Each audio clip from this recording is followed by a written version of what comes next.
Well, hello again, and hopefully the fact that you're listening to this commentary to Showdown in Foggytown does mean that I didn't do everything wrong in the commentary for Come On. Hopefully you liked it, so you're here back again. Again, we have the green screen, and the green screen is, of course, again, a joke for itself. Um, I just wanted the people to be,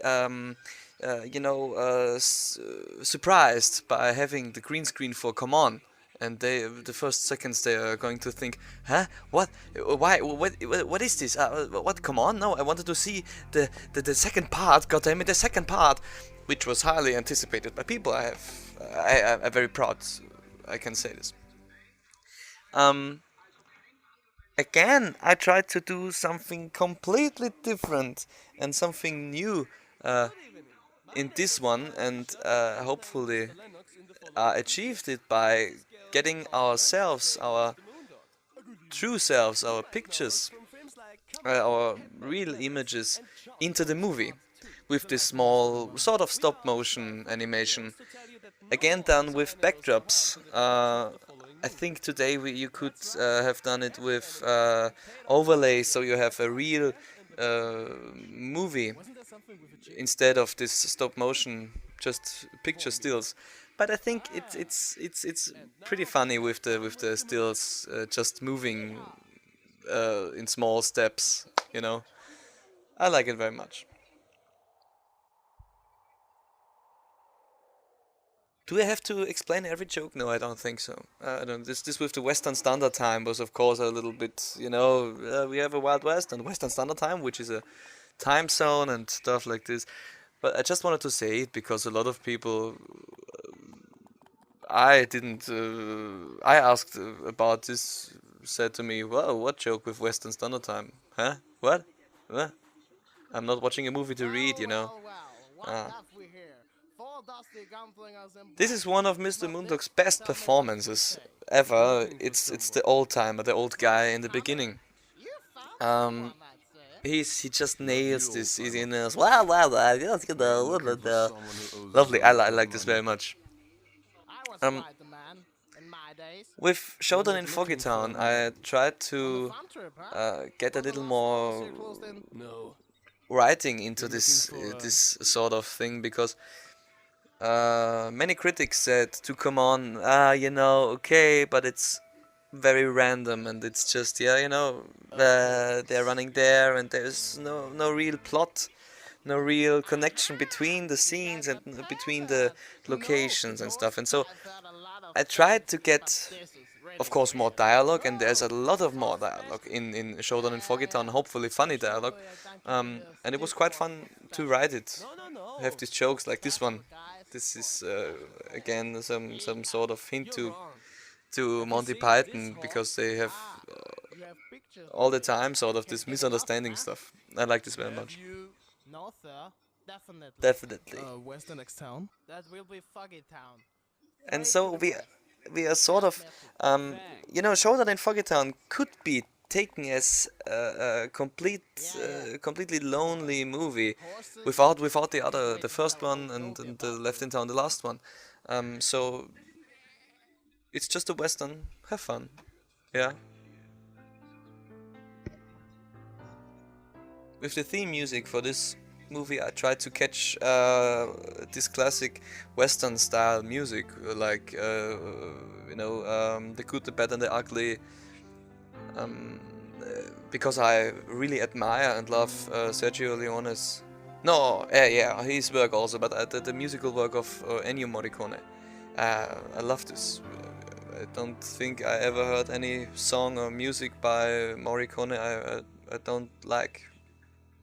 And here we got into this, Ha. We say yeehaw. We say We say ha. Yeehaw. Yeah, and again I couldn't help myself to get a funny thing, a remark of the yeehaw into it. it's quite surprising to me for looking back at this that all this music was just done on a keyboard without any digital remixing great things. It's just a keyboard with I think 5 different sounds and yeah, and I think a guitar is in this, slightly modified. When I think of Left in Town, where I did it with orchestra and stuff like this, and you know, MIDI files and stuff, this was just, it was pretty easy with these movies, with the first 2 movies, to do music. And again we can hear the Williams theme, the music of Dr. William, while we are introduced to his role in this movie. Being the new sheriff in town is only the first step. Once I'm mayor, This is, again, this was difficult because I wanted to create a story you can think about. Oh, there's something going behind all this, like this. I'm going to get the control over all the mining operations. You know, which mining operations there isn't? No idea. I think in the very first draft or idea for the movie, I wanted to show the mining operations or stuff like this, but in the end, it was too hard to show it, and it would take too long. You know, because the movie is already the longest in the trilogy. Yeah, yes. maybe too long, apparently, in places. And here is the famous guest star. It's Sleeves. I really have no idea. I mean, you just have to listen to this voice. He has a great voice, and it's a shame that he has sort of retired from this audio actor for the movies game, because of course everybody of us has a real life besides all this hobby, and but it's a shame because he has a really great voice, you know, deep, and he can yeah, and he can express a lot of things and emotions with this voice. Oh, shut up! Shut the hell up, please! I can't stand it when he And I was very surprised that he was to become mayor. sort of honored to and willingly in the very moment to do this little role for me for this movie, because he was sort of, you know, it's the big sleeves, and he has such a great reputation in doing movies, and sort of I was really honored to have him in my movie. And here we have our 4 gunslingers coming into the town. You don't know how much trouble I had because there is no scene with 4 riders in the movies. So I always had to sort of intercut them, and then you have this 2, and then this 3. No, I think the maximum is 2 riders at once. Wow, it was mind-boggling, wasn't it? Yeah. It doesn't mean they don't know us. Yeah, they don't know us. Alright. Then let's get something to drink and some gossip. And some gossip. In the German version, it was very hard to translate the English Showdown and Foggytown to German, because there are a lot of jokes that you can't translate literally. It worked out quite well because we changed a little bit here and there, and it's still working. But I think the most fun in the Austrian version, as I call it, come out of the voices and the way we talk. Yeah, we again one big problem with Showdown and Foggytown. It's this darn piano player, because he isn't in every scene, because you cannot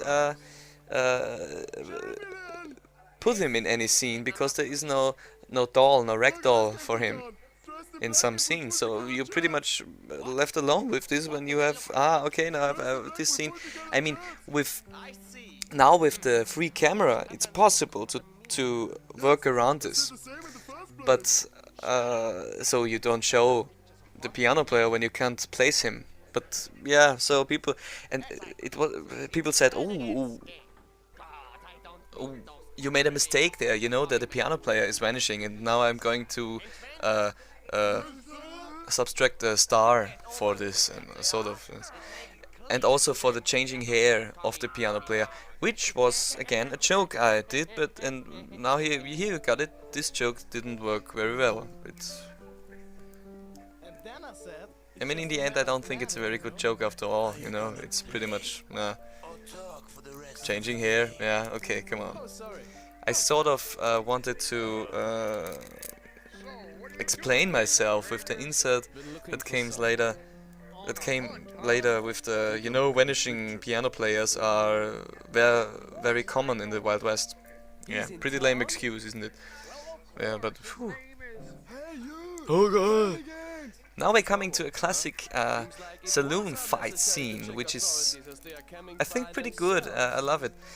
It's a shame that in the Austrian version it's better. The sound is better than in the English one, because I reworked on it for the Austrian version of Showdown in Foggytown. And that's a reason, because some smaller sound issues and mistakes I've gotten rid of in the Austrian version. Play us a song. I'm very sorry for the English watching and listening audience, but you could now change to the English one, Austrian one, and listen to the good sound. Yeah, it's because we have this. The piano player does. I don't know. Yeah, it was a tough decision, because if I would have put it out, this sound effect, I would have lost the horse sounds. You know, the riding and the running of the horse, the clapping. Well, I could have done it myself in the redubbing, but hey, come on. Hey. Whew. Oh yeah, Mr. Breaktaker has his moment here, a shining moment for Mr. Breaktaker. I'm working out.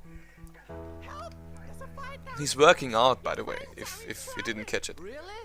Well, this is a job for... Mr. Mr. Breaktaker! Well, a little side story. I had so much problems with this movie.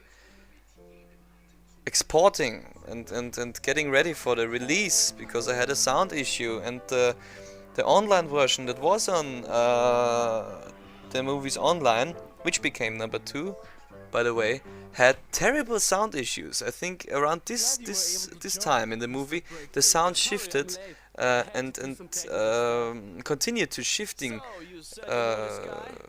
I think slower than the movie, slower and slower, until I think it was nearly 3 seconds off in the end. Terrible. I was devastated. I mean, it went to number 2 anyway, but 4.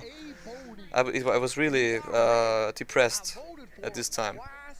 So probably there is something true when people say that the middle part of a trilogy is the part that makes them the worst headaches.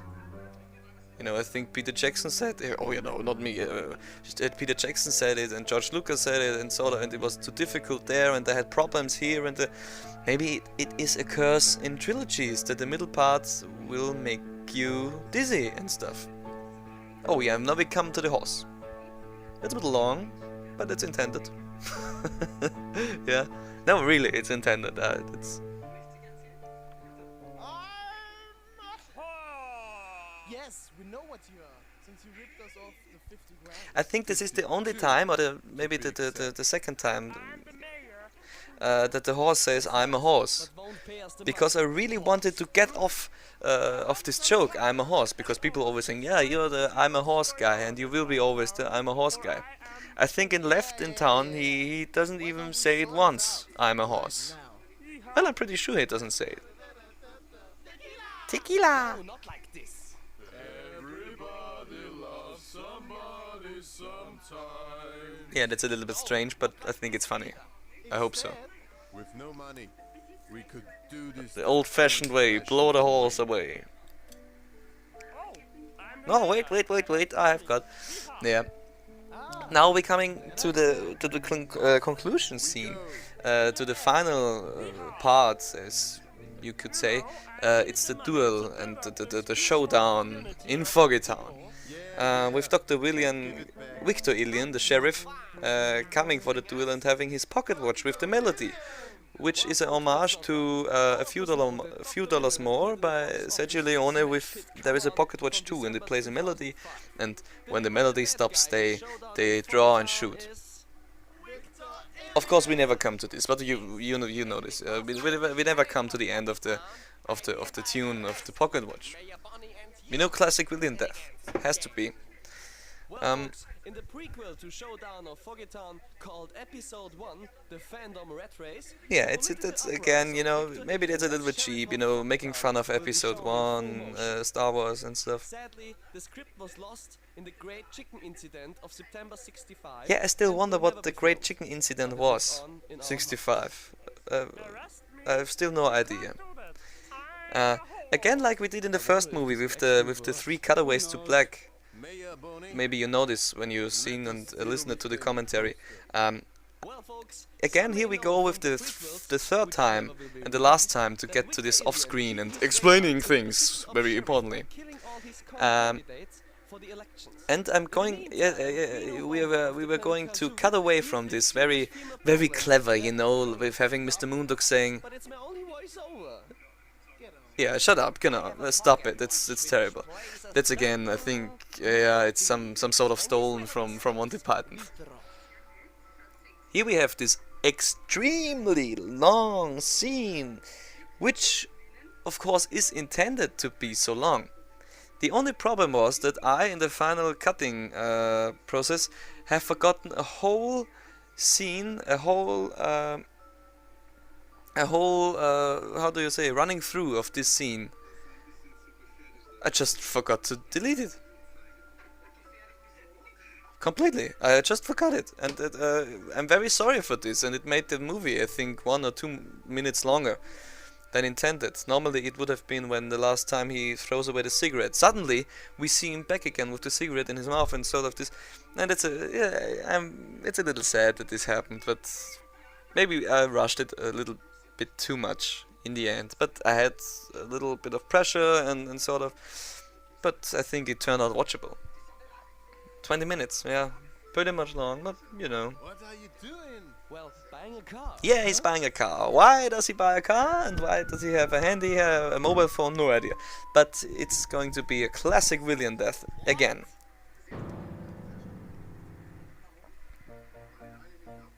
Because I was very afraid that people wouldn't buy it. No, that was a cheap way of getting out. Yeah, I had Moondog saying this. It's a cheap way of getting out of this, you know. Yeah, but I had to end, and I felt the same way in the script writing while writing the script.